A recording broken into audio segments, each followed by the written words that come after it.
Vamos a empezar con la parte que va orientada ya al algoritmo. Va a tener que ver mucho con la parte biológica, aunque palabras no mías del doctor Gamaliel, pues lo que se hace aquí en algoritmos genéticos pues es una caricatura, es nada más una parte, se reproduce o se imita una parte muy pequeña del proceso biológico real. O sea, estamos tratando solamente de imitar las partes como esenciales. Por lo demás, pues esta plática la vamos a enfocar a optimización. Es decir, vamos a usar algoritmos genéticos para buscar soluciones de optimización. Entonces, hablaríamos de los siguientes tópicos. Vamos a primero dar un repaso de qué es la optimización. Nos vamos a quedar con una definición muy coloquial, no necesitamos saberlo tan formalmente. Luego, en la segunda parte va a estar densa. Quien sepa de esto, pues que me perdone por las barbaridades que voy a decir. Y quien no se espante. La teoría está densa, pero no venimos a aprender descenso por gradiente, venimos a aprender algoritmos genéticos. Pero el descenso por gradiente es una muy buena referencia para empezar a entender lo que queremos hacer con optimización. Luego ya la parte 3 es la de algoritmos genéticos. Luego la parte 4 es una pequeña actividad que planeé para ver si pusieron atención. Pero muy chiquita, es un programita que hicimos en clase. Bueno, modifiqué un programa que hicimos en clase por el doctor Gamaliel. Y ya por último voy a hablar muy brevemente de lo que sería el problema a resolver de selección de características con algoritmos genéticos, pero ahí no me voy a detener casi nada, lo voy a mencionar muy levemente, que es lo que verían en el tercer día del taller. Me voy a enfocar en lo de mañana. A mí lo que me gustaría es que se fueran con una idea más clara de cómo implementar el algoritmo para que el día de mañana pues ya lo tengan como fresco y no les sea tan difícil implementarlo ya en su computadora. Bueno, entonces, la palabra optimización como que es muy común y yo les quiero preguntar a ustedes qué es para ustedes la optimización, por ejemplo, en su campo. Si alguien nos acompaña de alguna otra carrera que no sea relacionada a informática e información, ¿qué es la optimización? Algo donde se minimicen recursos. Lo que se minimicen recursos. ¿Bien? ¿Tania? En la industria, por ejemplo, que reduzca las tareas complejas y las haga más fácil y menos costosas. Menos costosas. Ok, muy bien. Mejorar un proceso por reducción de costos y un mejor beneficio. Ok, reducción de costos, mejorar el proceso. ¿Alguien más tiene alguna idea o que nos dé algún ejemplo de otra rama? Porque pues, somos como todos ingenieros, alguien que sea de otro negocio. No, bueno, entonces, como comentaron los compañeros muy atinadamente, la optimización tiene que ver con la reducción o la minimización de una función de costo. Y la finalidad es encontrar la mejor solución o la solución que minimice el costo entre muchas soluciones posibles.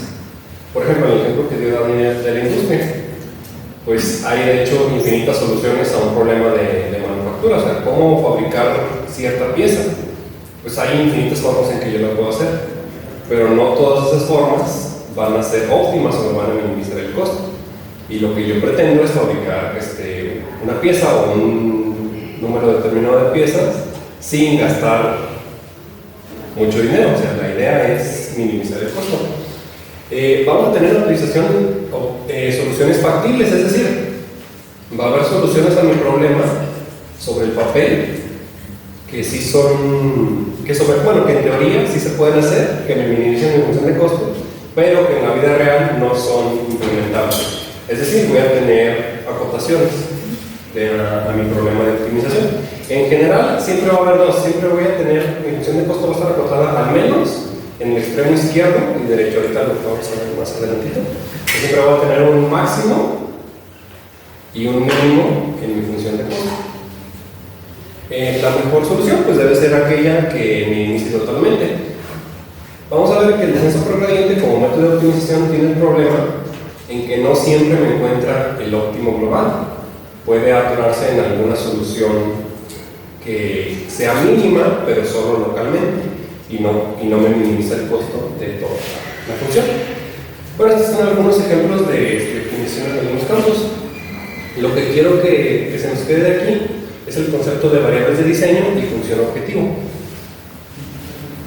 Aquí presento ejemplos con 2 o 3 variables de diseño. Nosotros vamos a utilizar solo una, es decir, nuestra función de optimización va a ser nada más en el plano, en 2 dimensiones. Vamos a tener una variable de diseño independiente y una función objetivo que pues va a recibir esa variable independiente y nos va a arrojar una variable dependiente. Pero aquí algunos ejemplos, por ejemplo, la que dijo Dani de manufactura, pues es la producción de diferentes máquinas. En aerolíneas, pues este es un problema que ellos están atendiendo, yo creo que constantemente, porque es un negocio y se trata de maximizar la ganancia. Entonces ellos están viendo cómo maximizar el beneficio con sus variables de diseño, que son la cantidad de pasajeros que caben en un avión, las rutas y el consumo de cada aeronave. En agricultura, por ejemplo, puede ser el área disponible para cultivos. Puedo tener un área grandísima para el cultivo de cierto vegetal o cierta planta, pero hay un óptimo que me minimiza el costo. Si yo planto kilómetros y kilómetros, pues entonces me va a incrementar el costo de transporte, gasolinas, etc. Entonces, hay un área exacta que me maximiza el beneficio, la ganancia, con el mismo costo. En electrónica, por ejemplo, está el problema de optimización, bueno, es muy común, el del tamaño de los componentes. Que en general me minimiza el consumo de energía, en general reducir el tamaño de componentes. Pues, por ejemplo, en una pista de un circuito integrado, ustedes saben que entre más largo sea un conductor, pues más resistencia va a tener. Entonces, si yo minimizo el tamaño de mis componentes, va a haber un tamaño ideal mínimo que me va a reducir el costo de energía. Como les comenté antes, pues en el mundo teórico muchas cosas se pueden, pero en el mundo real pues vamos a tener restricciones, y esto me define 2 tipos de optimización.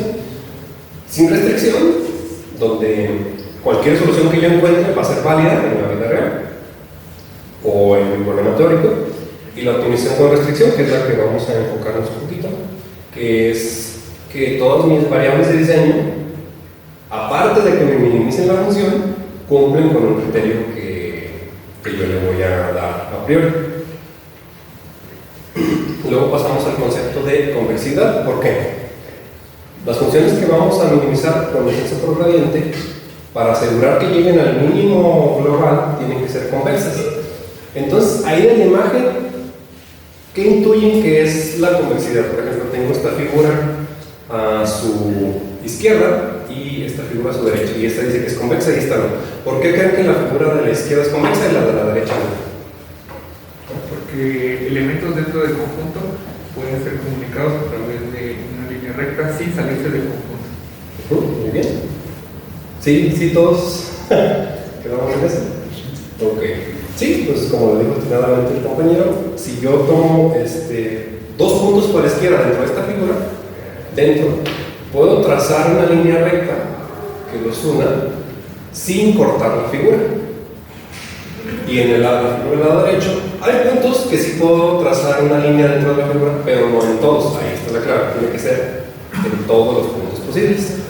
Y arriba tengo pues una definición más formal, pero quiero, insisto, que nos quedemos con el concepto más coloquial, más mundano de lo que es la convexidad. Entonces, al igual que en la figura convexa, se van a poder trazar puntos dentro de la figura. En una función convexa voy a poder agarrar 2 puntos cualesquiera sobre mi función y trazar una línea que los una sin cortarla. Por ejemplo, esto sería un ejemplo de una función de costo convexa. ¿Qué propiedad muy buena tienen estas funciones? Pues que tienen un solo mínimo global. En contraste con una función no convexa, donde yo no puedo tomar 2 puntos sobre esta curva y trazar una línea que no corte la función. Puedo encontrar algunos, pero no todos. Esa es la clave de la convexidad. Y pues aquí es donde se llega al mundo real, bienvenidos al mundo real. Así, los problemas de optimización por lo general tienen este comportamiento. Tienen un mínimo global que es el que yo necesito, que es el que me minimiza mi costo o mi energía, el gasto de recursos, pero también hay mínimos locales. Es decir, si yo intento buscar el mínimo de esa curva, muchas de las veces con algunos métodos basados en gradiente, lo que va a pasar es que me voy a atorar en esos mínimos locales que no son óptimos totalmente. Sí me minimizan la función en este tramo, pero no la minimizan globalmente. Y también hay puntos de silla, donde pues la función, por decirlo de alguna manera, se estanca en cero, es decir, la pendiente de esta función en este punto es cero. Una cosa que de repente se nos pasa, y me pasó a mí en clase, es que pues preguntaba, bueno, ¿qué tal que quiero maximizar una función? Y todos los métodos que vimos son para minimizar. Pues nada más lo que hago, aunque sea muy bobo, pues es sacar el negativo de la función. Si por algo quiero maximizar, tengo un problema en el que yo quiero encontrar el máximo, pues lo más fácil es hacer el negativo de esa función y ahora sí minimizar. Es un dato nada más para que no se pierda de vista eso. Bueno, los algoritmos de optimización por lo general, bueno, son iterativos. Lo que hacen es, tomamos una solución inicializada de forma aleatoria, es decir, yo trato de adivinar, o con mi computadora inicio un valor aleatorio, una solución, y luego de esa solución aleatoria, que probablemente sea muy mala solución, voy iterando, voy avanzando hasta una solución óptima. Entonces, es eso. Inicio con una solución al azar, en algún punto de esta función. Inicio con alguna solución en este eje. La solución va a ser muy mala. Y luego voy iterando hacia la solución, lo que sería la solución óptima. Y bueno, lo que buscamos en nuestros algoritmos de optimización es que sean robustos, que me puedan servir en una variedad de problemas limitados. Es decir, si yo estoy optimizando, como lo comenté en lo de las aerolíneas, mi ganancia, pues el algoritmo tiene que funcionar para distintas clases de aeronave, a lo mejor para distintas rutas comerciales, etc. Si yo tengo que hacer un modelo para cada posible ruta comercial, para cada posible cantidad de pasajeros, pues estoy trabajando de más. Quiero que mi algoritmo de optimización pues funcione para varios tipos o varias variaciones del mismo problema, al menos. Se busca también, de preferencia, si es posible, que sean eficientes computacionalmente, es decir, que mi algoritmo no converja en 2 o 3 horas, porque muchas veces necesito ese dato rápido. También es usando. Y no vale la pena que yo esté gastando recursos computacionales, aunque yo siempre he dicho que, por ejemplo, en el siglo XXI vivimos en la época del desperdicio computacional, entre otras cosas. No nos importa cuántos millones de iteraciones tengan que hacer el algoritmo, porque pues, nuestros computadores tienen procesadores muy potentes, que en unas décadas pasadas pues era una consideración importante. No tenías mucho poder de cómputo y requerías que tu algoritmo convergiera pues en las menos iteraciones posibles. Entonces es preferible que nuestro algoritmo sea eficiente y preciso, es decir, que nos identifique la solución mínima con cierta tolerancia, sí, pero que se acerque mucho al mínimo real. Y ahora sí, en esta parte, si no me quiero detener mucho, en la siguiente sección sí quisiera que si alguien tiene una pregunta o oye, no me quedó claro ahí, te equivocaste o lo que sea, tiene algún comentario, me interrumpiera o levantara la mano para que fuera un poquito más ameno y porque quiero que sí se lleven el algoritmo en mente para mañana. En la ciencia progrediente no nos detengamos mucho y vamos a hablar un poquito de eso. El método consiste en encontrar la dirección que me minimiza mi función de costo en cada punto. Como comenté al principio, lo que hago es iniciar mi algoritmo de optimización con una solución muy mala. Es decir, yo haría la analogía de pararme en la cima de alguna montaña y mi objetivo es llegar al fondo. Mi objetivo es llegar a la parte mínima de la función. ¿Qué es lo que hago? Mi problema es encontrar en qué dirección tengo que ir para bajar lo más posible en cada iteración. Aquí cada flechita roja me indicaría una nueva iteración del algoritmo. Mi solución inicial sería esta, luego en una iteración mi solución se convirtió en esta, en una nueva iteración se convirtió en esta, y así sucesivamente. Y lo que quiero es que en cada iteración bajar y acercarme más al mínimo global de la función. ¿Qué es el gradiente? El gradiente en general para dimensiones superiores, 2, 3, 4, pues se define como un vector. Este vector contiene las derivadas parciales de mi función de costo. Lo pongo aquí nada más para darle un poquito de formalidad porque no se debe de perder de vista que el gradiente es un vector. El gradiente es un vector que contiene las derivadas parciales de mis variables de diseño. Ahora, en una dimensión, no me voy a dar cuenta que es un vector. ¿Por qué? Porque en una dimensión solo va a contener esta derivada. La derivada con respecto a mi única variable de diseño. Entonces, esto tiene la propiedad de que en una dimensión el gradiente coincide con la tangente de la función en un punto, lo que es la derivada, como nos enseñan en las clases de cálculo de ingeniería. Lo que es la derivada, siempre la primera intuición que nos dan es que es una línea tangente a la curva de mi función. Entonces, en una dimensión, el gradiente coincide con la tangente de la curva. Y si observamos ahí, esa tangente me define dos direcciones, una de máximo crecimiento y el negativo del gradiente, la de máximo de crecimiento, o sea, la que me minimiza mi función. Ahí, por ejemplo, en este caso, la línea tangente a esta curva, en esta dirección de aquí, es la dirección en que yo bajo más rápido, por decirlo de alguna manera. Y este gradiente pues, es necesario para realizar el mínimo, como en la imagen de la montaña. Vamos a hacer iteraciones que me van a llevar hacia el mínimo. ¿Cuál va a ser mi dirección de búsqueda? Ahora sí, ¿cómo defino las flechitas rojas de la imagen que acababa de la montaña?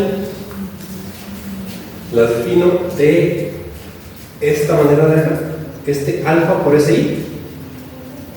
Es decir, alfa normalmente le llamamos coeficiente de aprendizaje, o es que tan rápido yo quiero bajar en esa dirección que encontré. Y SI es una dirección que yo voy a escoger. Esta ecuación de arriba es más general para los algoritmos de optimización basados en gradiente. Es decir, le explico.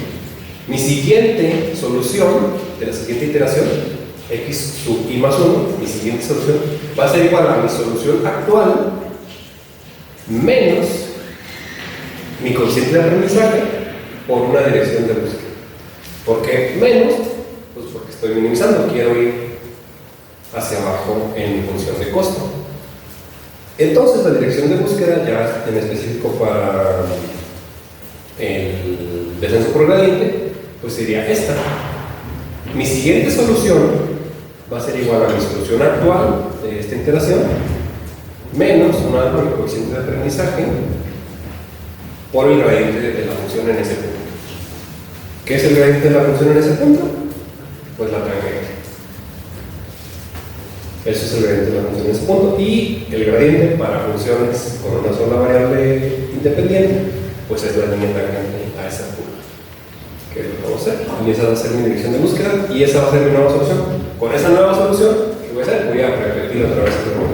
Voy a calcular otra vez mi gradiente, que es mi dirección de búsqueda, y voy a calcular una nueva solución para llegar a mi curva. ¿Qué pasos debo seguir o qué debería hacer yo para codificar esto? Pues un pseudocódigo muy burdo sería de la siguiente manera.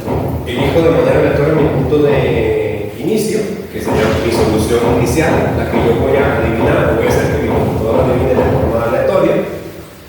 Luego voy a calcular o estimar estimar el gradiente en ese punto.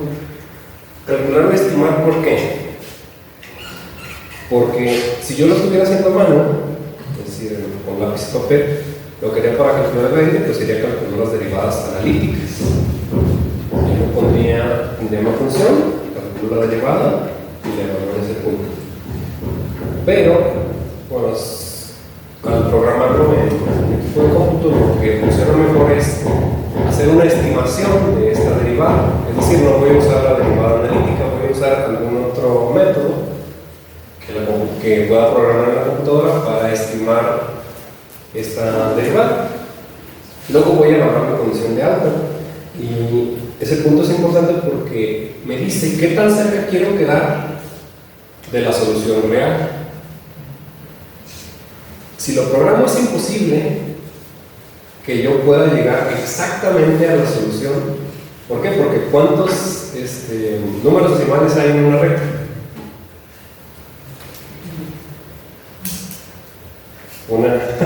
Una infinidad de valores. Entonces, en una línea recta continua hay una infinidad de valores. Lo que yo tengo que hacer es definir una tolerancia para detener mi algoritmo. ¿Qué tan cerca quiero quedar de la solución real? Si mi condición de alto no se cumple, procedo a repetir. Vuelvo a calculo una nueva solución y repito otra vez.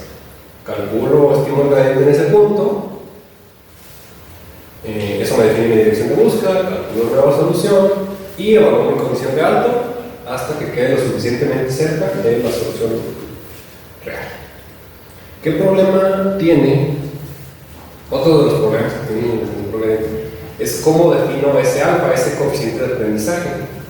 Si yo defino un coeficiente de aprendizaje muy grande, lo que voy a hacer es que nada más voy a estar rebotando entre soluciones posibles y probablemente llegue al mínimo, pero me voy a tardar y puede suceder que no llegue. Es decir, que la línea tangente de esa curva, si yo avanzo mucho en esa dirección, me saca incluso del dominio pues, de mi solución.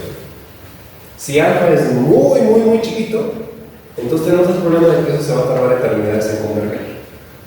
Si yo avanzo, por ejemplo, en la analogía de bajar la montaña, si yo voy bajando, en vez de pasos normales, si yo voy bajando un pie sobre otro pie, sobre otro pie, pues me voy a tardar una infinidad de tiempo en bajar. Entonces, con alfa, ni mucho ni poco, lo que voy a hacer es que si voy a llegar a la solución, no voy a estar rebotando y no voy a tardar tantos pasos en llegar. Este es el alfa que les pongo aquí. Y bueno, no sé si al final haya tiempo para mostrarles de manera interactiva más o menos qué valores debe tener alfa, pero así les podemos tener la experiencia que pues debe tener un valor pues cercano a 1 o depende del problema. Si mis datos están normalizados, entonces de preferencia un valor menor a 1 y muy pequeño. El problema más grande de los algoritmos basados en gradiente es este.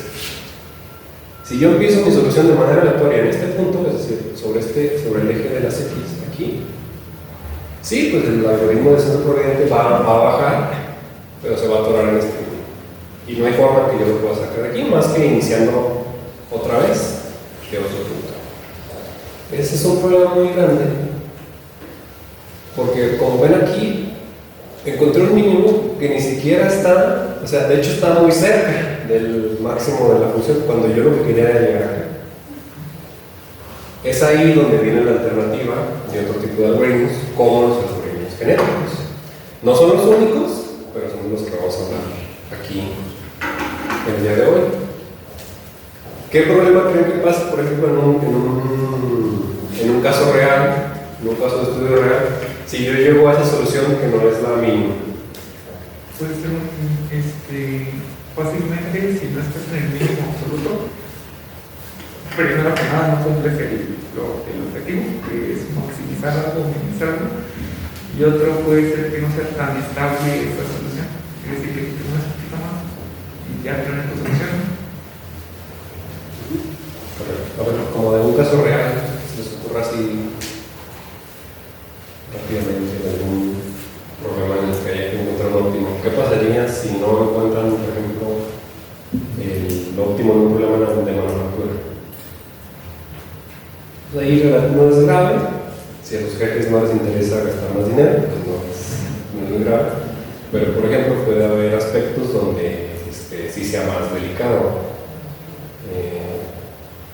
Por ejemplo, en el gasto energético, ¿no? O sea, si tú llegas a si tú haces tu algoritmo, llegas y dices, pues encontré que este es el mínimo para el que me optimiza mi problema. Pues puede que estés dejando gente sin energía eléctrica o sin agua, o sea, puede ser un caso más delicado. Si yo no encuentro el valor que de veras me minimiza la función, entonces vamos a buscar alternativas al gradiente. Los métodos de gradiente funcionan muy bien cuando yo estoy seguro de que mi función es convexa. O sea, si tienen un mínimo, si yo estoy seguro de que no tiene este comportamiento ondulatorio, entonces su método basado en gradiente pues me va a servir muy bien. Cuando no, pues me arriesgo a no caer en el mismo coloca.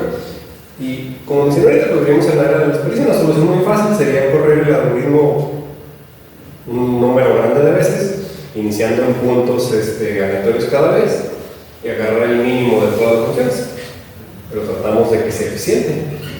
Entonces ahí viene la parte de la alternativa de algoritmos genéticos. Lo que vamos a hacer es tratar de replicar el proceso biológico de evolución de las poblaciones, pero pues con unos y ceros, que es lo que entiende la computadora. Y la parte del algoritmo genético tiene que ver con pensar un poquito fuera de la caja. Es decir, el algoritmo de extensión por gradiente está muy establecido. O sea, es muy formal, no como lo presenté yo aquí, no, tiene una formalidad matemática fuerte que me asegura de que voy a llegar a una solución si mi función es convexa.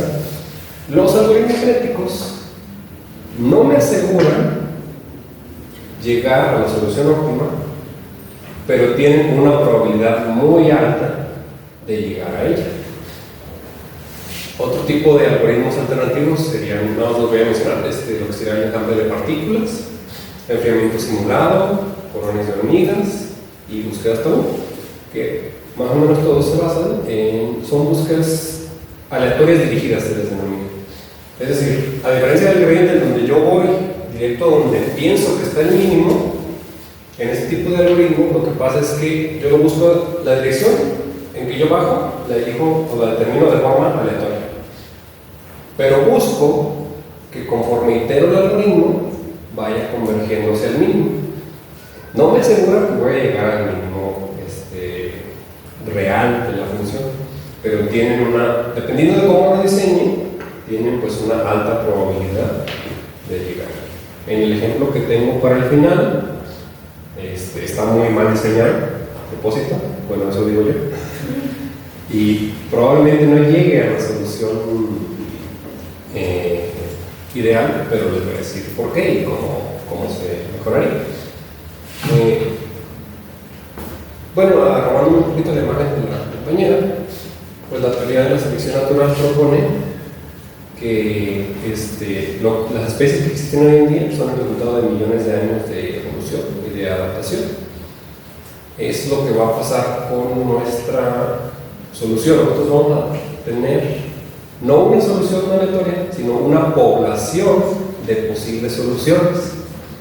Nosotros esa población la vamos a forzar a evolucionar para que llegue o para que la población final contenga la solución óptima. Entonces ya hay una gran diferencia. En los algoritmos basados en gradiente tengo una solución aleatoria, aquí voy a tener una población de posibles soluciones, y lo que voy a tratar es simular un escenario de evolución en generaciones. Cada generación del algoritmo va a ser una nueva generación.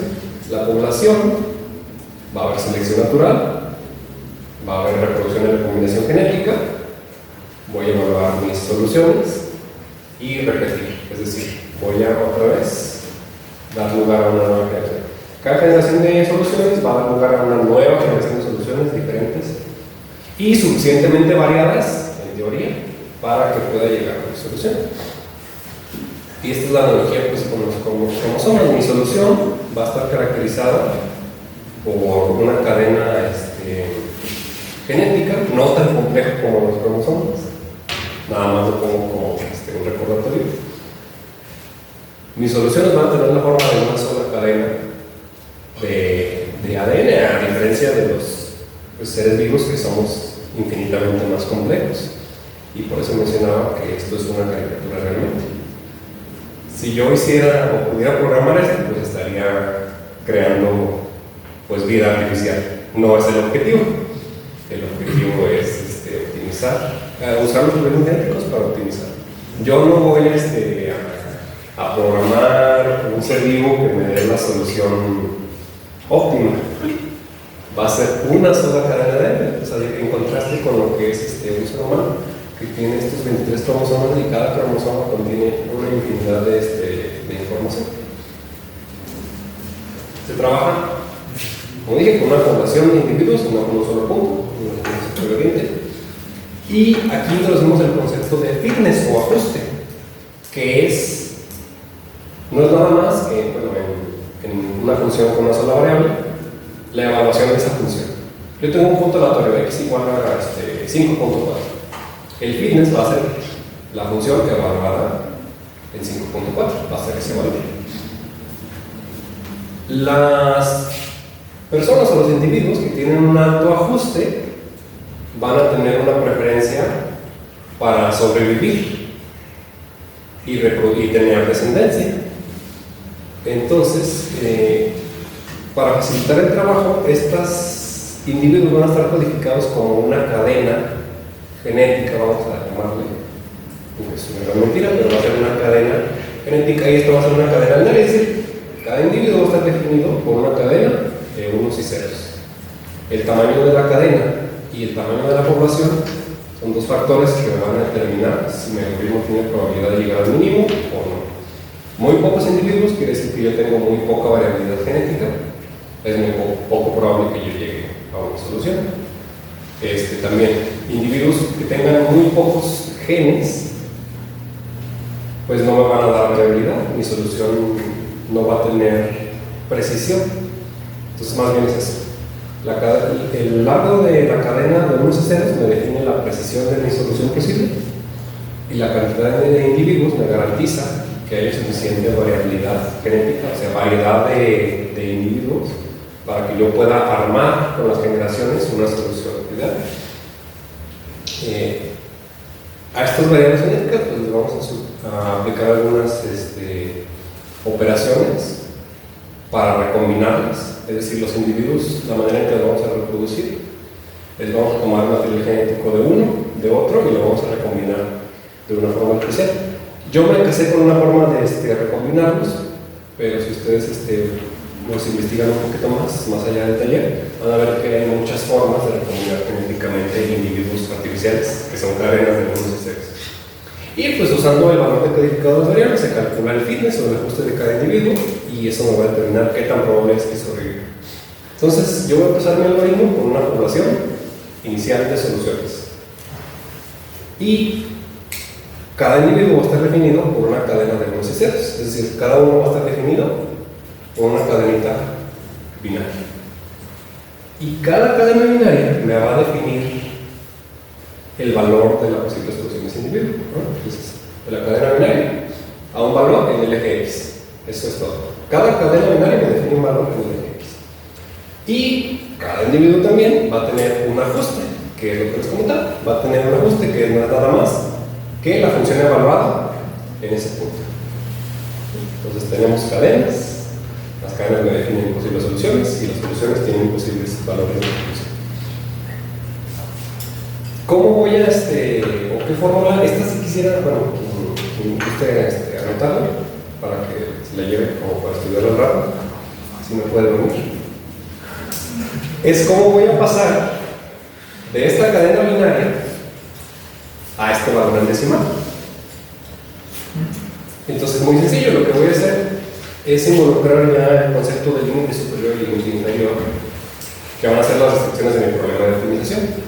Es decir, a toda esta función que voy a tener, va a tener, mis posibles soluciones van a tener un mínimo y un máximo, es decir, un límite inferior y límite superior. Por ejemplo, yo puedo proponer que mi solución no pueda ir más allá de -1. Es decir, no puede ser -2, -3. Tiene que ser -1 el límite inferior. Y puedo proponer un límite superior según mi problema. También mi solución no puede ir más allá de 5. Por ejemplo, en el caso de las aerolíneas, aunque ya dije que el caso de las aerolíneas tiene muchas variables, pero por ejemplo una cuota inferior pues sería decir que no puedo tener un avión con 0 pasajeros, porque no vendría el caso. Y no puedo tener un avión con más de la capacidad de pasajeros permitida. Eso sería mi límite superior inferior. Para una variable pues son cosas un poquito más mundanas que limitan mi problema, pero si voy a definir un límite inferior y un límite superior, eso sería. Luego que dice BD de SI, BD lo puse para expresar que es el valor en decimal de la cadena binaria que tenemos. No se estén familiarizados con la base binaria, no menos todos, o alguien que no le quede muy claro. O sea, una cadena binaria pues no es nada más que una representación de un número. Entonces, esa cadena binaria va a tener un valor en decimal. Entonces, eso es lo que sería BD. ¿Vale? El valor en decimal de la cadena binaria. Y eso lo voy a dividir entre 2 elevado al número de bits que yo defino. El número de bits yo lo voy a definir al principio de mi algoritmo y como ya dije, eso va a determinar qué posible precisión tiene mi solución. El número de bits es la cadena. Sí, el número de bits sí, sería el largo, correspondería al largo de la cadena. Sí, sería, en este caso son 8. Ese sería el largo. El número de bits sería qué tan larga yo quiero la cadena genética. Ese sería el número de bits. Sería el número de bits. El valor decimal es el valor decimal de esa cadena binaria. Y ese -1 está un poquito metido a mano para incluir al 0. O sea, por ejemplo, si yo tengo 8 bits, bueno, es que yo lo doy por hecho porque estoy más relacionado con lo electrónico. Pero si yo tengo 8 bits, puedo representar valores de 0 a 250, digo de 1 a 0 a 256, y la verdad los quiero de 0 a 255, o sea, quiero quedarme con uno menos por cuestión de no sacar la cadena y no irme al valor externo. Entonces, ese -1 es para eso, para quitar nada más un posible valor. Pero sí, esa sería la fórmula para traducir del espacio de bits a mi espacio de soluciones. ¿Por qué no nada más traducirlo al valor decimal? Porque no todos mis problemas van a ir de 0 hacia adelante. Puedo tener problemas que estén en negativo, o puedo tener problemas que estén restringidos, por ejemplo, de 5 a 8. Entonces lo que hago con eso de la cadena es partir ese espacio de 5 a 8 en porciones iguales, y cada bit pues me va a definir cada aumento del valor decimal me va a definir un aumentito en ese espacio de soluciones. Es por eso que no utilizo directamente el valor decimal, sino que tengo que adaptarlo de esta forma. Entonces, por ejemplo, aquí está el ejemplo del primer individuo. Tenemos que tiene una cadena 1100 y pulso 1 al final. Entonces el valor decimal de esto es 207. Si alguien quiere comprobarlo, la verdad lo hice a mano, entonces si alguien quiere hacerlo en calculadora, si no me cree, no hay problema. Aquí yo propuse un límite superior, un límite inferior de 1 y un límite superior de 2. Entonces, aquí está el límite superior menos el límite inferior por el valor decimal, que sería 207, entre 2 elevado a la 8 bits que tengo. No se casen con que son 8 bits, pueden ser, o sea, ese es el tamaño de la cadena. En este ejemplo son 8, pero no necesariamente son 8. Y finalmente el resto, y esto pues me da un valor en el eje X de 1.435. Y eso voy a hacer para cada individuo de mi población. Luego tenemos aquí el algoritmo en sí. Lo que voy a hacer es iniciar una población al azar, en principio. Si yo conozco algo de mi problema y sé que iniciar al azar no me puede servir, pues la puedo iniciar de alguna forma particular, pero en principio es aleatorio, iniciar una población de forma aleatoria. Luego de esa población evalúo su ajuste, lo que viene aquí como fitness. Luego hago selección natural y reproducción, Y esto de crossover es lo que les decía, de que tengo mis cadenas binarias y lo que voy a hacer es tomar los individuos, los progenitores, y combinar su material genético, sus cadenas binarias, para que me generen una nueva solución. Luego voy a aplicar una pequeña probabilidad de mutación para apegarme un poquito al fenómeno real.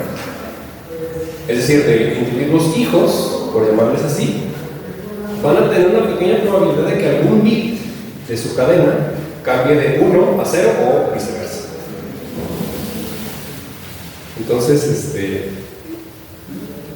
aquí me tengo un poquito para preguntarles si sí queda más o menos claro la generalidad de esto. Es encontrar el ajuste. El ajuste es f de x para el caso de una sola variable. La reproducción no les he dicho cómo hacerlo, ni el crossover, pero más o menos sí. ¿Alguna duda, comentario o alguna inquietud? Para que quede bien. ¿Las mutaciones son aleatorias o...? Sí, exactamente. Sí, las mutaciones son en un lugar aleatorio y en un individuo aleatorio común. Y esta probabilidad, ahorita les voy a comentar por qué tiene que ser muy bajita. Si yo estoy mutando con una probabilidad muy grande, es decir, que hay una gran probabilidad de que todos los bits muten de 1 a 0, pues va a pasar algo similar a lo del coeficiente de aprendizaje, que voy a estar en realidad saltando entre soluciones. O por ejemplo, si ya tenía una solución muy buena, ya no la voy a tener porque la voy a mutar y pues la voy a perder. Pero sí tiene que haber una probabilidad de mutación, porque mi diversidad genética al principio es limitada. No importa cuántos individuos tenga. Puedo tener 1 millón de individuos y de todos modos no van a tener todos los posibles genes de la solución, o va a haber genes de individuos redundantes, de individuos que sean iguales, y eso ya no me aporta. Entonces, esa probabilidad de mutación es para generar nuevos individuos posibles, pero con una probabilidad bajita, para que si yo voy encaminado a la solución mínima, no me saque de eso. Entonces, sí, es aleatorio. Ahí podría ser, bueno, sí, sí. Que es aleatorio, pero podría ser también un factor externo que esté, por ejemplo, interactuando con nuestras posibles soluciones. Si, por ejemplo, queremos encontrar una mejor solución en un problema de aerolíneas, por ejemplo, uno de los factores que más que podría presentarse podría ser, no sé, el clima, por ejemplo, podría ser una mutación como que esa variable. Bueno, sí, eso más que mutación, sí hay un tipo de algoritmos que se llama, es que se le da un incentivo. Y un incentivo viene en forma de un factor externo, por ejemplo. Entonces yo podría programarle ahí un factor externo, más que mutar por el ambiente, porque pues eso no pasa en el fenómeno real, o sea, lo que decía la compañera de Lamar, que él pensaba que la necesidad creaba un órgano. Entonces, más que un factor externo que haga mutar, lo que puedo hacer con un factor externo es un incentivo de extinción. Es decir, puedo poner alguna restricción personalizada que me diga, no, las soluciones que tengan más de 3 decimales, por ejemplo, ya no las quiero. Entonces ese sería como un incentivo adicional externo. O todas las soluciones, aparte de mi rango del problema, todas las soluciones que pasen por este rango, también que se extingan. O sea, sería lo equivalente a caer en un volcán o morir de alguna forma aleatoria. O, por ejemplo, eso puede ser un incentivo aleatorio, pero externo. Como que aleatoriamente voy a matar a 2 o 3 individuos de esta población. Pero sí, más que mutación sería... No podría utilizar, por ejemplo, un algoritmo genético para encontrar la mejor solución en las aerolíneas, para encontrar la mejor ruta con menor costo de tal lugar a tal lugar. Sí, o sea, se podría, pero ahí sus incentivos de fuera tendrían que venir programados en la forma como usted dice, por ejemplo, de clima. Pues eso es pues, aleatorio, digamos. En teoría. O puedo tener algún modelo que me diga la predicción de clima. Entonces, sí, pues, el incentivo externo puede venir en formas no tan aleatorias, un poquito más puede ser totalmente determinista el incentivo externo o puede ser pues, de naturaleza aleatoria, que es preferible, digo, por el tipo de algoritmo, que son búsquedas aleatorias dirigidas. Pero si no es de las aerolíneas, pues no sería muy fácil de modelar. Es complejo, sí. Pero sí es posible meter esos factores externos sí es posible. En este caso, esto es muy sencillo, pero sí es posible. Pero más que la votación, tendría un incentivo. Entonces, pasando, inicio con una población de individuos, evalúo los individuos, evalúo sus soluciones, elimino los que no tienen una solución aceptable y me quedo con los mejores. Y los mejores, pues me van a servir para reproducir una nueva generación.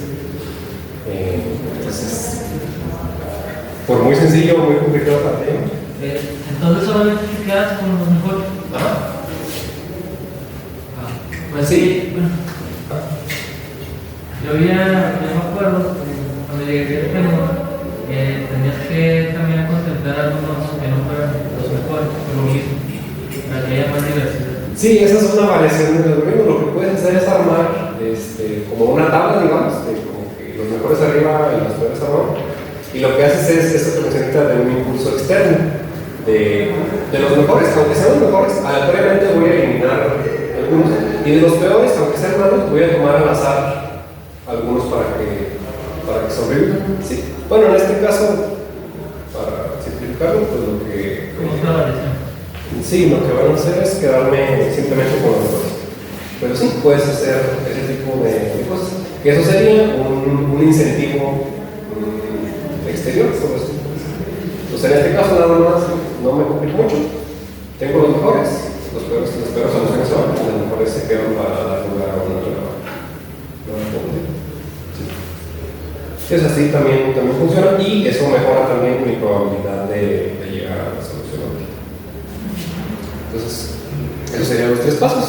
Tengo mis datos. Dices que son mejores porque ves que tienen una convergencia. No, son mejores porque. Buena pregunta, porque no lo aclaré. ¿Por qué son mejores? Porque se acercan más al mínimo en su evaluación española. Por ejemplo, ahí el mejor de los individuos tiene el valor más chiquito. Por ejemplo, yo veo ahí que es el menos 204. Si yo de ahí, de esos 3, me quisiera quedar nada más con 2, pues yo me quedaría con el 204 y con el menos 5. No, perdón, con el. Sí, menos 5. Y el otro lo eliminaría. Entonces, nada más son mejores entre ellos, no estás comparando con otro punto. No, mejores entre ellos y con la población en ese momento. No el pasado, y pues obviamente no sino con los individuos de su misma generación. Eso sería. Si te digo que si me quisiera quedar con otro, pues eliminaría al que está más lejos del mínimo, porque en mi problema de optimización que estoy manejando ahorita quiero minimizar. Entonces hago eso, los evalúo, elimino los mejores, me quedo con los mejores. Y me parece que ya sigue bueno, esta es una función es convexa, mañosamente, para saber cuándo está el mínimo, pero si yo corro un algoritmo genético sobre esta función y digo que mi mínimo siempre está en 40 y 90, que es donde se define mi solución, entonces yo hago los pasos que mencioné arriba. Al inicio, una población de 15 variables aleatorias binarias, que serían todas estas. Aquí nada más muestro los primeros 10. Pero sí, por ejemplo, un individuo estaría definido por esto, otro por esto, y se busca, eso sí, restringir la generación aleatoria para que todos sean diferentes. Es decir, si hay alguno igual, pues no me aporta variabilidad genética y pues, no lo acepto durante la etapa de generación de la población. Luego, pues evalúo, que sería otra vez con los primeros 10. Cada individuo tiene su valor sobre el eje X y tiene su evaluación de la función sobre sobre f de X. Entonces, por ejemplo, de aquí podemos ver más o menos con cuáles me voy a quedar. Si yo me quisiera quedar con 5 de aquí, pues escogería los que tienen el valor más chico. Por ejemplo, este no, este 1200 también si pasen. Sí, todos cercanos a 1200 van a pasar. Por ejemplo, este no va a sobrevivir. Este 1291 también está muy lejos del mínimo, entonces también lo voy a eliminar. Y en este problema en particular lo que hago es que me quedo con la mitad, justo la mitad mejor. Entonces, hay varios métodos, ahora sí, de selección. Yo lo puedo hacer de muchas formas, ya que tengo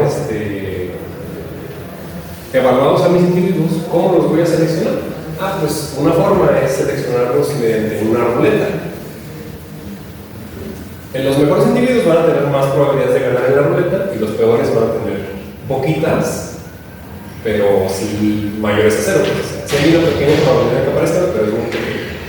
Entonces lo que hacemos es, con esta fórmula traducimos el valor, que este FI es el fines, que sería f de x, y lo traducimos a un valor FI, que eso, entre más grande este valor, pues es inversamente proporcional. Entre más cerca esté del mínimo, más grande va a ser este valor. Y entonces ahora sí esto me ayuda para... Es como una probabilidad de masa, por decirlo de alguna forma. O sea, no es probabilidad porque es entre 0 y 1, pero me normaliza un poquito el asunto.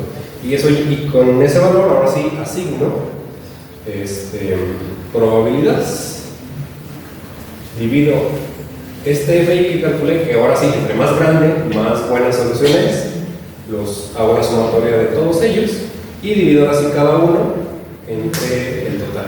Sería como sacar una manera de promedio, digamos. O sea, este valor ya es probabilidad y esta es la probabilidad de que salga en la ruleta. Por ejemplo, aquí este individuo tiene probabilidad del 9%, este tiene 10% muy buenas, este también 10%, y en general todos están cercanos al 10%. Por eso esta gráfica siguiente les va a confundir un poquito, pero quiero que nos imaginemos que las rebanadas sí son de diferente tamaño. Aquí salieron así porque los valores son muy cercanos a 10, entonces una disculpa. Pero sí, por ejemplo, este individuo tiene 11%, tiene más probabilidad de aparecer en la siguiente generación, y estos tienen un poquito menos, este tiene 9, este tiene 10, este también tiene 9. Entonces, yo cada vez voy a girar la ruleta. ¿Cuántas veces la voy a girar? Pues si tengo 20 individuos al principio, quiero tener en la siguiente generación otros 20, entonces voy a girar esa ruleta 20 veces y los individuos ganadores van a ser la siguiente generación. Ese es un método de selección, que es lo que hago de esta forma. Otro método de selección es por ranking. ¿Qué pretende solucionar esto del ranking? También es una ruleta, pero es una ruleta un poquito más justa. En vez de yo directamente asignar probabilidad por su valor de ajuste, le asigno un lugar en una tabla. La mejor solución tiene el primer lugar, la segunda tiene el segundo lugar, la tercera, etc. Hasta la enésima solución. Porque en la ruleta tengo este problema de que puede pasar esto, de que una solución muy buena agarre una rebanada muy grande de la ruleta. Entonces va a ser casi imposible que salgan otros individuos. Y la variabilidad genética es muy importante. Si yo me quedo con un solo individuo, a lo mejor me atoro en un mismo local. O sea, a lo mejor esta solución es buena, pero es tan buena que humilla a todas las demás en esto, o sea, las opaca. Y entonces voy a tener una sola clase de individuo en la nueva generación, muy probablemente. Y eso es lo que pretende solucionar la selección por rango. ¿Cuál es el mínimo de individuos que necesitas o que tú propones? Porque si hay poca variabilidad genética, si tienes 10 individuos, pero resulta que todos se repiten por lo menos una vez, pues a lo mejor tienes 5 o menos. Bueno, si tienes que evitar que se repitan, a lo mejor de manera un poquito simple. En cuanto al mínimo de individuos, pues qué tan buena quieres que sea. Porque yo podría decir que un individuo. Sí, pero eso es lo que te va a causar que no puedo mejorar la solución. Ahorita vamos a ver en la parte de recomendación por qué tiene que ser más de un individuo. Pero sí, o sea, la variabilidad genética te determina qué tantas soluciones posibles vas a llegar. Entonces, lo que hace esto es asignarles lugares, porque el individuo A tiene un fin de tanto, bla, bla, bla. Y entonces las probabilidades de estas siempre van a ser las mismas. Por ejemplo, para 5 individuos, siempre el primer lugar va a tener 33%, el segundo 26%, entonces la ruleta ya está menos cargada. Aunque un individuo tenga un ajuste muy bueno, no importa. Solo ganó el primer lugar, no ganó. O sea, no le damos una preferencia por ser una muy buena solución, como que es el primer lugar. Y entonces ahora sí otra vez hacemos una ruleta, la corremos si tenemos 20 individuos 20 veces, 10 veces, según los individuos que tengamos, y de eso nos pasa una nueva generación. Y esta me gusta mucho porque converge en el algoritmo que yo tengo, es la selección por torneo. Lo que hace esto es que también vuelvo a repetir, evalúo mis individuos, hago su cadena genética, los ranqueo, o sea, los acomodo por lugares, y lo que hago es que hago que compita de manera aleatoria. Me voy sobre el primer lugar y le selecciono un oponente al azar. Y veo quién tiene mejor ajuste y ese pasa a la siguiente generación. Por ejemplo, aquí el individuo S1 compitió contra el S8 y ganó el individuo C8 porque está más cerca del mínimo. Y entonces así, me voy sobre todos y les pongo un oponente al azar y los enfrento y me quedo con el que gana. ¿Qué me garantiza la selección por torneo? De que al menos me voy a quedar con la mejor solución de esa generación, porque la mejor solución, no importa contra quién la ponga, pues va a ganar su enfrentamiento. Y también le da oportunidad a las soluciones menos buenas de que por casualidad les toca enfrentarse con una solución más mala y pues sobrevivan, ¿no? Que es lo que comentaba el compañero. Con eso nada más garantizas que se elimine la peor, ¿no? Garantizo que quedarse con lo mejor y eliminar lo peor. Es las dos caras de la moneda. Entonces, en resumen, tengo esos tres métodos de elección ahorita que yo les propongo. Pueden ustedes proponer más, investigar más, pero esos son los tres como clásicos. La ruleta, el rank, que es una ruleta modificada más justa, y lo que sería el torneo. Entonces, después de generar la población, evaluarla y ver la población siguiente, voy a hacer lo de cruzado de mutación. Ya, estos dos individuos sobrevivieron a la cambalacha genética. Y ahora lo que voy a hacer es que estos dos van a dar lugar a otros dos individuos nuevos. ¿Cómo voy a hacer eso? Empiezo seleccionando un lugar aleatorio dentro de la cadena. Si mi cadena tiene 8 bits, entonces agarro un lugar dentro de la cadena de manera aleatoria. Y parto la cadena genética de cada individuo en ese lugar aleatorio. Voy a tener como una cadena izquierda y una cadena derecha de cada uno. Lo que voy a hacer para generar otros dos individuos es que voy a agarrar el lado izquierdo de uno y el lado derecho del otro individuo. Y este de aquí arriba va a ser un nuevo individuo. Y aquí el de abajo sería como el complemento, por decirlo así. Sería el lado derecho de esta cadena con el lado izquierdo de esta cadena. Y de esa manera yo genero un nuevo conjunto ahora sí de soluciones posibles. Y repito otra vez, evalúo esos individuos, los selecciono por un método que yo elija, que me parezca más apto, y los vuelvo a recombinar. Ahora,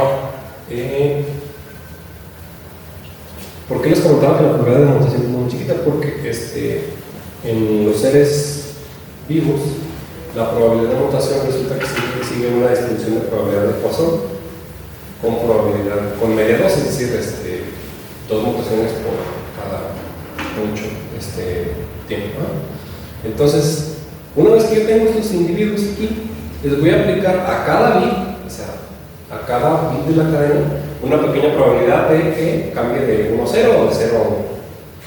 Y ahora sí, repito. La mutación pues, se usa para mantener la diversidad de la población en la tabla. No quiero que se pierda mucho, pero hay individuos, por ejemplo aquí que dice que sí mutó. Pero localizar el que mutó, no sé si me pueden ayudar. El tercero de... sí, está.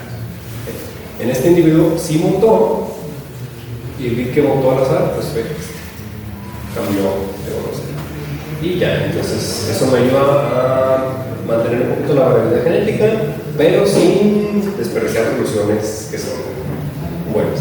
En el caso de una sola variable, como que suena a mucho trabajo, como usar una escopeta para matar un zancudo. O sea, sí, esto es potente para algoritmos de más variables, pero es importante que lo hagamos así para familiarizarnos con el funcionamiento. Esto es realmente muy útil cuando pues, tenemos muchísimas variables y que un algoritmo por descenso por gradiente pues incluso no me converge, se tarda mucho o se tarda algo mínimo local.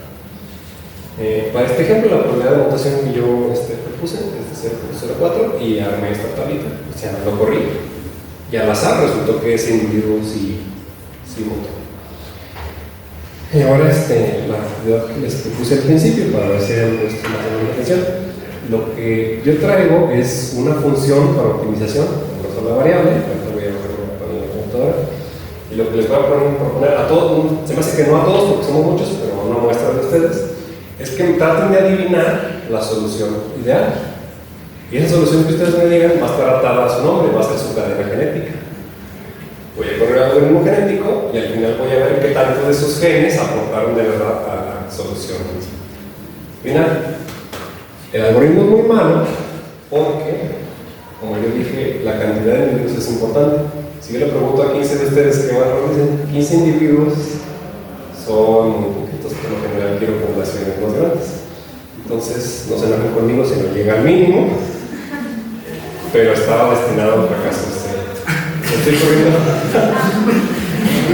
Bueno, y les iba a decir por qué. Y el por qué es eso. Hay muy pocos individuos y estoy corriendo muy poquitas generaciones. Estoy corriendo creo que 5 o 10 generaciones.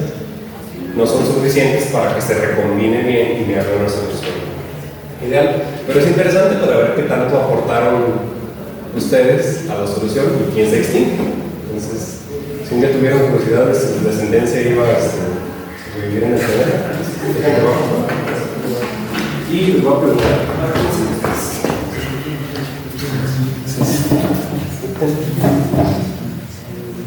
Entonces, por ejemplo, tengo estas posibles soluciones, las voy a borrar para preguntarles a ustedes. Por ejemplo, ¿alguien que quiera participar con una solución? Pues no les he enseñado la función, así como.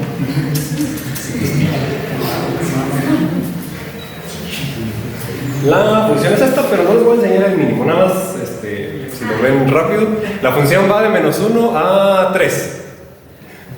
Entonces, de -1 a 3, díganme, quien quiera participar, me dice un valor. La función va de -1 a 3. Ya, es todo lo que tienen que saber. Entonces, me tienen que decir un número entre -1 y 3. A ver, ven. Ok, 1.2. ¿Ah? Ok, ¿otra? Yo pienso 0.9. Ok, nombre que quieras que tenga. Belén. ¿Se escribe Belén? No, Belén. Belén. ¿Sí? ¿Y cuándo le dices? 0.9. Ok. ¿2? Ok. Alan, 2. ¿Alguien más? A ver. ¿Cómo? Así lo voy a poner chica. 1.6. 1.6, correcto. ¿De ahí atrás? Isaac, es 3. Isaac, 3. Espérate, se me va a romper mi. Bueno, si eso rompe mi algoritmo, es que es estrictamente menor a 3. Tú me tienes que decir un número. Es con doble A. Perdón. Entonces, ¿y así? Sí, gracias. Perfecto. ¿No hace falta como otras 5 personas? Ok, Liz. ¿0. qué? 0.35. Ok. Dígame. Karen. 2.3. Ok, Karen. Se me hace que está muy lejos. ¿Cuál era el intervalo que estaba? De -1 a 3. Pero sí, estrictamente, o sea, no puede ser ni -1 ni puede ser tiene que ser. Dime. Yasmin. 2.7. Yasmin. 2.7. Sí. Ok, a ver, con otros 3. Vanessa. ¿Vanessa? Sí. 1.72. Ok. ¿Judy? Es que no los escucho bien, no sé. Es horrible. Que se van a ganar una marca, ¿verdad? Sí. Perdón, es que no me dijo. 1.5. Ok, gracias. Alejandro. Alejandro.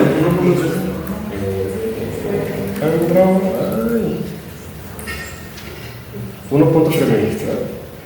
¿Sí? No hay otro 1.3, también no se va a repetir. Yo diría que nada más otro. Félix. Bueno, dos. Félix, ok. Y 1.35. 1.35. ¿No hay otro? Ok. Sí, bueno, por último, Diego. Diego, ajá. ¿Ah? 1.16. 1.16. ¿Nadie más que quiera participar? ¿Ya? ¿Sí le damos? Ok, entonces les muestro una vez más la función de Carrillo para que vean que la recargo bien feo. Pues el mínimo está más o menos en, yo diría que 1.1. No lo he sacado, o sea, tampoco yo lo sé, yo lo estimo ahí por la gráfica más o menos. Entonces ahora sí vamos a... ¿El eje de las Y qué representa? Mándeme. El eje de las Y. El eje de las Y es una función arbitraria, no es un problema real, nada más. O sea, busqué una función que tuviera varios mínimos locales para que fuera como... El costo. Sí, bueno, sí, pero no es un problema real, es una función ahí arbitraria. Aquí tengo los métodos de selección, esos no se los voy a enseñar para no espantarlos, nada más voy a correr. Entonces, ya tenemos estas posibles soluciones, y si no se rompe, espero que no me haya roto mi línea. Al final voy a obtener esta tabla de participación. La solución final, llegamos a la solución de 1.59. Vimos que la solución de la red estaba en 1.1, entonces se aproximó, pero no llegó de manera correcta. Ahora, ¿quién tuvo injerencia en esa solución? Isaac, el 45% de tus genes están en esa solución. El Diego tiene 25, Chique tiene 23 y Karen alcanzó un 5% y los demás se extinguieron. Ahora, sería interesante ver qué solución propuso Isaac, por ejemplo. ¿Qué solución propuso Isaac? ¿Y dónde está? 2.99. ¿Por qué? ¿Vale? Aquí estoy seleccionando. Ay, perdóname. Aquí estoy seleccionando el rank. Aquí está. ¿Por qué si la solución de Isaac es muy mala? La solución final, que es decente, tiene muchos de sus genes. Pues porque su solución en su cadena tiene una parte importante de la solución final. O sea, ahí no es importante quién se acerca más en la solución inicial, sino quién tiene los genes necesarios para acercarse a la solución final. Ahora esto es aleatorio, si yo corro esto de nuevo va a dar otra cosa, entonces ahorita ya notaron quién se va a ganar la marca. Exacto, entonces... ¿A la tercera vez? Okay. Entonces esto ya no. A ver, si le corremos otra vez, vamos a ver qué da. Y Isaac sigue apareciendo ahí. Félix, ¿ha aparecido? No, ¿verdad? Ya me llevé el cargador ya. Y ya pues los demás ahora. De la solución pasada, ¿quién se extinguió esta vez? ¿Quién participó la vez pasada de ahora el Chique no? Se fue. Ahora nada más les quiero enseñar la forma que tiene ¿Son los mismos los que sobreviven? ¿Mande? No, pueden sobrevivir más, pero de hecho yo lo he corrido de veces pasadas y sobreviven nada más 2. Entonces, ¿cuál fue el resultado que arrojó ahora, el final calculado? Vamos a ver, porque puede ser que esté muy mal. Ahora digo que no 0.3, ahora es malísimo la resolución.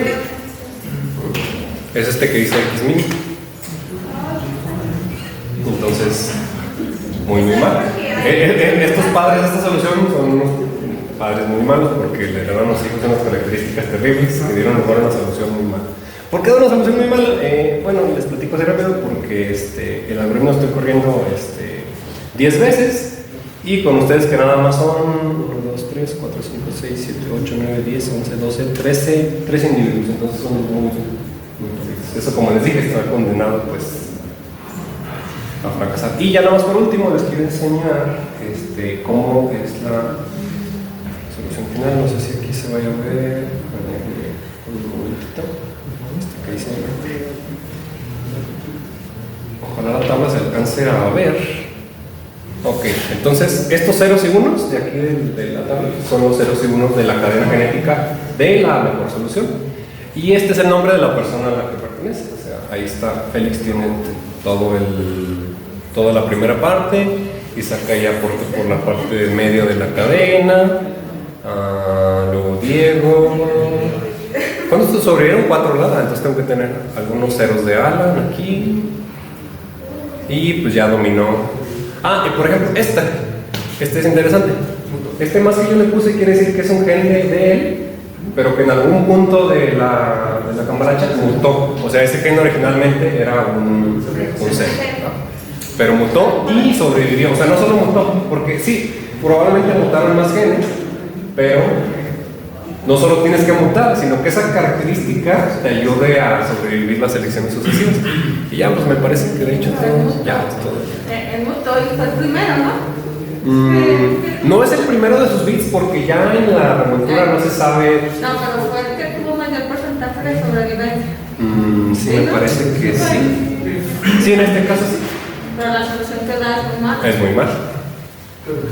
Se atoró, lo que pasa es que se atoró como. Dice, para que fuera interesante, agarraron un video que tuviera varios mínimos locales. Lo que pasa es que está cerca de algún mínimo local. Eso es lo que pasó. Pero les digo que no me juzguen, esto estaba condenado totalmente. ¿Puedes poner la función de la mutación? Porque dices que es una probabilidad. Sí, bueno, no os quería borrar con código, pero si quieren. Sí, no hay problema, se las demuestro. Déjense esta cosita. No, nomás quería ver cómo era el Sí, bueno, miren, por ejemplo, esta es la parte de mutación. Lo que hago es que recorro todos los individuos y de una distribución agarro un valor entre 0 y 1. Si ese valor es menor a. Aquí está. La probabilidad de mutación. Aquí la probabilidad de mutación yo lo tengo como 0.02. Entonces, si el valor es menor a eso, hacemos la mutación en un punto aleatorio. Y si no. No, pero les digo que no.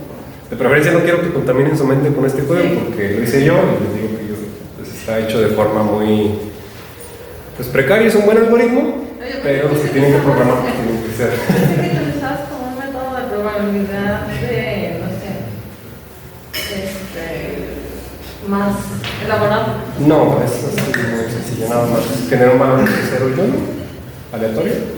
Bueno, hay otras formas más elegantes de hacerlo, sí, les digo que esto está hecho pues bien, pero funciona. Sí, de hecho, bueno, vamos a ver si tratamos de usar la función que hiciste ahí, pero sí debe de converger. O sea, nosotros ya en el taller vamos a ver que va a converger al mínimo, ¿no? O sea, ahorita a lo mejor porque muy pocos individuos, son muy pocas iteraciones, quizás la selección que está usando el RAND, como es una solución muy agresiva, pues no está llegando ahí, pero en el taller de hecho podemos usar la que tienes, es la del coseno, ¿no? Me la inventé. Si es un coseno, ahí está, ¿no? Aquí está la función, es un coseno multiplicado por un seno para que se acoplaran las funciones. Sí, de hecho eso podemos usar, o sea, a ver si nos la pasa Ignacio, bueno, sí, va a participar en el taller para probar que sí convergen. Estos algoritmos, aunque sean así, la ventaja que tienen es que deben de converger. Bueno, con una alta probabilidad. Tienen una alta probabilidad de. Yo quiero preguntar, ¿en qué podemos utilizar esos algoritmos que tenemos? Pues ya sé para encontrar la solución mejor, pero ¿en qué ámbito? Ahorita, Ignacio nos va a mostrar otra parte. Bueno, ya vas a esa selección. Sí, nada más lo voy a mencionar, porque ya estamos viendo de grupos. Entonces, nada más si quieres respondo lo que. Sí, eso es para aplicar optimización. Pues usted puede tener modelado un problema de una función, por ejemplo, de ganancia contra una infinidad de variables en el negocio, inventario, no sé. Y entonces ahí le podría ayudar, porque ahí la solución ya no vendría en un solo valor. En este caso, en una sola variable independiente, pues en un solo XY. Pero este algoritmo genético pues daría la solución en muchas variables. O sea, le daría qué valor de cada variable me minimiza o me maximiza mi ganancia. Bueno, sería un caso. Ahora voy a hablar muy rápido de selección de características, saliéndonos ya a la parte de optimización.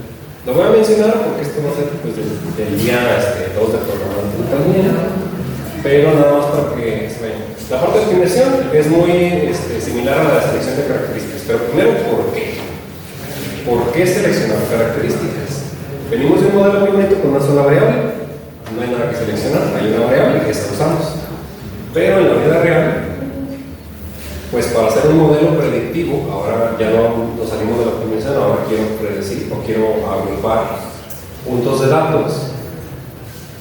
Pues hay cientos, miles o cientos de miles de variables. Entonces, si yo trato de hacer un modelo que agarre todas esas miles de variables, pues va a suceder que hay variables que en realidad no me están aportando a clasificaciones. Por ejemplo, aquí yo pongo en estas gráficas una clasificación binaria, es decir, dividir en dos categorías. No sé, dos categorías que se les ocurran de algo. Canicas de color verde y rojo, no sé, por tamaños. Entonces hay características que sí me ayudan a separar, pero hay características que no me ayudan a separar esas variables. Y estos son algunos algoritmos de clasificación, KNN, máquinas de soporte de vectores y la de maximization expectation, por ejemplo, aquí yo les pongo un problema. ¿Qué variables creen que me influyen en el precio de una casa? La ubicación. La ubicación, la superficie en metros, el tamaño, etcétera, etcétera, etcétera. Y pues, por ejemplo, aquí podemos ir a lo mejor unas 10 si nos damos prisa, pero la realidad es que el precio de una casa incluye por cientos de características, hay como una cantidad de variables. Entonces, aquí, por ejemplo, pongo esta área de terreno, tipo de acceso, servicios disponibles. Y lo que yo voy a hacer es que voy a tener acá, en esta tablita, en el eje horizontal, yo quiero representar mis características, es decir, ubicación, terreno, servicios, etc. Y hacia acá serían casas, y cada casa va a estar definida por un conjunto de características. Y yo tengo, por ejemplo, aquí etiquetas. Las etiquetas en el caso del ejemplo del precio de las casas, pues sería el precio. Entonces, por ejemplo, aquí, digamos que yo quiero separar entre casas caras y baratas en dos categorías. Entonces, yo en vez de agarrar todas las características, agarro un conjunto menor que me ayude a clasificar de igual manera estas casas. ¿Qué voy a hacer aquí? Eliminar características redundantes, que no me aportan a la clasificación, etc. Unas 5 razones para reducir mi número de características es evitar características no discriminativas, como puse en la gráfica del principio. Hay características que no me ayudan a distinguir entre casas baratas y casas caras. Por ejemplo, que si tiene un portón negro, pues eso no me ayuda, eso no me discrimina. Evitar características correlacionadas, es decir, puede haber dos características que en realidad me están dando la misma información. Por ejemplo, ahora el ejemplo de la casa, una casa que tiene portón negro y chapa. Si tiene portón va a tener una chapa exterior, entonces quiero eliminar alguna de esas dos. Simplificar mi etapa de pruebas, por ejemplo, si yo voy a hacia el campo a ver cuánto, si esta es una casa cara o barata, y yo tengo 100 preguntas por hacer de esa casa, pues me voy a tardar un montón de tiempo en llenar como mi tabla de características. A ver, la ubicación es tanto, los metros son tantos. Si tengo menos características, pues simplifico mi etapa de ir a probar. Y esta maldición de la dimensionalidad quiere decir que entre más características tengo, más datos necesito para que mi modelo de clasificación funcione, porque conforme aumenta la dimensionalidad, que son las características, mis datos van a estar más dispersos, muy dispersos. Y evitar falsas correlaciones. Ese es un tema más complejo, pero la idea es evitar engañar. Por ejemplo, puede haber alguna característica en una casa que me diga que es una casa cara, pero en realidad esa relación no es cierta, solo es una coincidencia. Yo lo resumiría así: evitar las coincidencias, y ahí es donde viene la parte de los algoritmos genéticos. ¿Por qué? Porque tradicionalmente la forma de hacer esto es seleccionar la mejor característica. Me voy sobre las características y veo cuál es la mejor. Luego, de las que quedan, agarro la que sigue, y luego considerando la mejor anterior. Luego agarro 3 características, o sea, agarro una siguiente. Entonces, ¿cuánto me voy a tardar si tengo 100 características? Pues a lo mejor no mucho, pero si tengo 1000, esto es del orden pues, de las combinaciones y eso incluye calcular factores muy grandes, entonces me voy a tardar una infinidad de tiempo. Entonces, ahí es donde parte la alternativa de algoritmos genéticos. En vez de tardarme un montón seleccionando características, hago análogamente lo que hice con las cadenas de bits, donde ahora cada 1 y 0 no va a ser un valor decimal, va a ser si una característica está presente o no, que se va a hacer un individuo, corro mi algoritmo genético y veo cuáles son mis mejores características. Y ya, pues ahora sí de mi parte sería todo. Muchísimas gracias.